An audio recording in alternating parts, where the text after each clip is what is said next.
P Diddy's scandal, the most shocking controversy in Hollywood and hip-hop history. P Diddy, or Puff Daddy's real name is Sean Combs, who founded Bad Boy Records and put New York back on the map after many years of being dominated by gangster rap on the West Coast in the 90s. The person who supported legend the notorious Big Aka B.I.G. have a glorious career, who faced off with the boss Death Row Search Knight in a classic East-West war between years ago. Now facing a series of disgusting charges of sexual assault, rape, violence, prostitution, as well as reigniting rumors that he had arranged the deaths of both Tupac and Biggie Smalls. Many rappers and actors were said to have mentioned his depravity through rap songs or interviews, which Eminem is the most straightforward and clear through the album, The Death of Slim Shady. There's also Ye, Jamie Foxx, Andre 3K, 50 Cent, Usher, etc. In March 2024, Reservation's federal case raided Diddy and Los Angeles properties and found a series of disturbing images. On September 16th, they arrested him at a Manhattan hotel on a series of shocking charges, and disgust caused a wave of indignation from not only the audience but also the Hollywood artists. The judge even announced that he would not be released on bail at any bail price. So what did he do in the end? P. Diddy, real name is Sean Combs, born November 4th, 1969, is a rapper, producer, and music executive. He has won 3 Grammy Awards and is associated with the fame and success of many great artists, such as the notorious B.I.G., Mary J. Blige, and Usher, thanks to his talent in the field of music business and artist management. In addition, he also does many businesses such as fashion, restaurants, alcohol, and television. In the 90s, when Gangstar in California was raging with names like Tupac, Snoop Dogg, Nate Dogg, it was he who brought New York back to the map with a Bad Boy record lineup, and it was he who saw Biggie's potential with hip-hop light R&B love music. The quartet that the trappings of quality played in works like Juicy, Big Papa, One More Chance. Diddy and Bad Boy Records in New York were counterpoints to Search Knight in Los Angeles, while Tupac and Biggie Smalls were essentially just the 2 chess pieces of the 2 record label groups. After the death of 2 legends and the Search Knight suffering imprisonment, Diddy was the one who chose the final victory to become one of the most influential people in the music world, if I want to say to have become one of Hollywood's most secretive people. But everything has changed in less than 2 years. Everything started in 2023, November 16th, female singer Cassandra Ventura, with a stage name Cassie, Diddy's ex-girlfriend, has filed a lawsuit against him in New York, alleging years of harassment. Her lawsuit contains detailed allegations of raping her in 2018, abusing her, threatening her, and forcing her into police custody, having sex with a male prostitute while he stood by. The lawsuit also alleges that Diddy planted a bomb in Kid Cudi's car to prevent him from meeting Cassie. Kid Cudi said the allegations were true. Diddy denied the accusation that Cassie had tried to extort $30 million from him before filing a final lawsuit. The next day, on November 17th, which was settled not disclosed money, but 5 days after, Diddy and Cassie reached an agreement.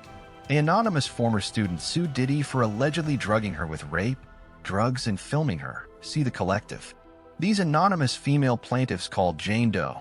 After taking Jen to dinner in Harlem in 1991, Diddy drove her to a recording studio where he raped her while she was in a state where she could not stand on her own or travel, according to Jen's description. The accuser also wrote that while performing the above abusive acts, Diddy filmed it and watched it with other men. Later, a representative of Diddy denied the allegations this accusation and then called it a blackmail scheme for a statement sent to TMZ, not giving him time to defend the 3rd lawsuit in less than a week that happened. On November 23rd, a hidden accuser, another person, the second's Jane Doe, filed a lawsuit against Diddy, accusing him of sexual assault. In this lawsuit, he claimed that Diddy and singer-musician Aaron Hall took turns raping her and her friend in 1990 or 1991. She also alleges that a few days later, Diddy attacked her again at a house where she was staying. Representatives for Hall and Diddy did not immediately respond to a request for comment on Friday. On the 6th in December, a 3rd Jane Doe filed a lawsuit against Diddy, Daddy's House Recordings, and his Bad Boy Entertainment, alleging that in 2003, when she was 17 years old, she was bullied by Diddy and Harve Pierre, a former Bad Boy president, and another unidentified man gang raped at Diddy's Daddy's House studio in New York City. The lawsuit claims that the teen met her peer in Detroit and was told Diddy wanted to meet her, and she flew on a plane in a private jet to New Jersey before arriving in Manhattan. The three men are accused of giving the female student a large amount of drugs and alcohol. The lawsuit details that her vision began to fade when she was 3 men attacked in the bathroom to the point of waking up and then losing consciousness, having trouble breathing and begging them to stop, accusing Diddy of attacking her first, and then following the 2 Kia men while sitting on a chair outside the bathroom. Lawsuit also claims that after Pierre finished attacking her, she was left alone in the bathroom where she curled up in the fetal position with pain in her vagina after she regained composure. She was taken back to the airport and flown back to Detroit. The same day the lawsuit took place, Diddy released a statement that these Gene Doe were just trying to extort money and sabotage his career, and then the first plaintiff since the By Cassie Without Anonymous spoke out. On December 7th, Tiffany Red, a singer Grammy Award-winning musician who has written songs for Zendaya, Joe Jonas, Jason Derulo, and Tamar Braxton, among many others, published a letter open to Diddy via Rolling Stone magazine, a letter stating that Cassie's statements are true. I was one of the friends mentioned in her lawsuit specifically on the night of Cassie's 29th birthday. Red detailed her first meetings with Diddy, her working relationship with Cassie as a musician, and detailed the party, where Red announced that Diddy had separated Cassie from her friends when Cassie and Diddy came back late at night.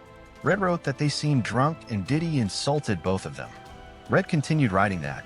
Later she told me he made her had to take part in a freak-off when Diddy arranged and forced Cassie to perform sexual acts with male prostitutes that night. Red wrote that she later saw times when Diddy appeared to insult Cassie with statements and said that she had also experienced trauma due to Diddy's alleged actions. Explaining a bit more, Freak Off is the name of an after-party that is like the second increase of a previous main party called White Party, where countless famous people in Hollywood from actors to musicians will attend wearing white clothes from beginning to end that comes with the use of strong stimulants, large quantities of alcoholic beverages, lots of baby oil, and toiletries. At this time, a series of businesses had to leave from Diddy. Then we learned that women are not his only targets. On February 27th, Diddy was sued for $30 million by producer Rodney Jones, whose stage name is Lil Rod, for sexual assault. The producer worked with Diddy on the album, The Love Album, and said he was sexually assaulted during the production process. He also claimed that Diddy owed him $50,000 for the effort he put into this Grammy-nominated album. Jones' page filed in the Southern District of New York alleges that while working on the album and living with Diddy in New York, California, and Florida, Diddy repeatedly groped his anus and penis without consent and tried to seduce him into accepting a gay relationship by showing porn videos, even saying that it was normal in the music industry. He said that Diddy often moved around the house in the nude and forced him to watch him shower, and alleged that when he told Christina Coram, Diddy's chief of staff, about his actions, he was told, Sean is still Sean. The lawsuit also involves others, including Diddy's son Justin, who is accused of luring minors to parties where Diddy drugged guests and secretly filming their sexual acts. Jones claims he was also drugged at a party and woke up naked, dizzy, and confused in bed with 2 prostitutes and Diddy. Jones said that Diddy often pointed a gun at him to menace him. Diddy's lawyer Sean Hawley calls Jones a liar who is shamelessly looking for an undeserved salary. It is implied that Jones is trying to blackmail him to go away because he carelessly mentioned events that are completely fictitious and essentially false. This never happened is just an attempt to attract attention. Justin Combs' lawyer also responded to the lawsuit saying that Justin Combs completely denies these ridiculous allegations, all of which are lies. This is a clear example of a desperate person taking desperate measures in the hope of getting paid. There will be legal consequences for all defamatory statements made about the Combs family. But in the end, no legal consequences awaited Lil Rod. On the contrary. On March 25th, law enforcement officials conducted simultaneous raids on Diddy's homes in Los Angeles and Miami. Homeland Security directed, and news footage from Miami raid shows 2 men sitting outside the house in handcuffs. We later learned that they are Diddy's 2 sons in the hole. In 2 raids in LA and Miami, drug discovery and 3 AR-15 guns of unknown origin were discovered due to serial numbers of ammunition and unused magazines. Many evidence supports the existence of Freak Off. The most shocking thing was that more than 1,000 bottles of baby oil and lubricating oil were discovered in these 2 raids. The indictment states that Combs maintained the manipulation of victims using many methods, including physical violence agent, promised a financial career, and then threatened to cut off the supply, and many other methods, including tracking the victims' whereabouts and forcing them to appear every time he wanted monitor. Their medical took control of their homes and supplied them with controlled substances. While the raids were taking place, a source said all three Jean Doe and an anonymous man temporarily called John Doe were summoned and took testimony from the incident. The following day, authorities arrested Brendan Paul, who was believed to have been involved in Lil Rod being drugged. A surveillance video from March 2016 was published by CNN recorded the scene of chasing and dragging Cassie in a hotel hallway. According to CNN, the video was recorded on March 5, 2016, and appears to be consistent with what Cassie filed a lawsuit against last November. Cassie noted in her lawsuit that video of the attack exists, but she believes Diddy paid the hotel $50,000 in an attempt to hide the security footage. The audioless security video shows Cassie walking quickly out of the hotel room with personal items in hand while wearing a rather large hoodie. In her lawsuit, Cassie claimed that she stayed at the hotel because Diddy forced her to join at a sick party where she was forced to have sex with male prostitutes while Diddy watched while Diddy brutally assaulted her. Cassie waited until Diddy fell asleep, drunk. She'd just sneak out of the hotel. Perhaps this is where the freak-off party that Cassie told Tiffany read about took place. From then on, a series of accessories were ordered from other victims. Until September 24th, in total there were 11 different victims, including men and women who stood up against Diddy. Because this is an overview video, we will not go into details of each lawsuit.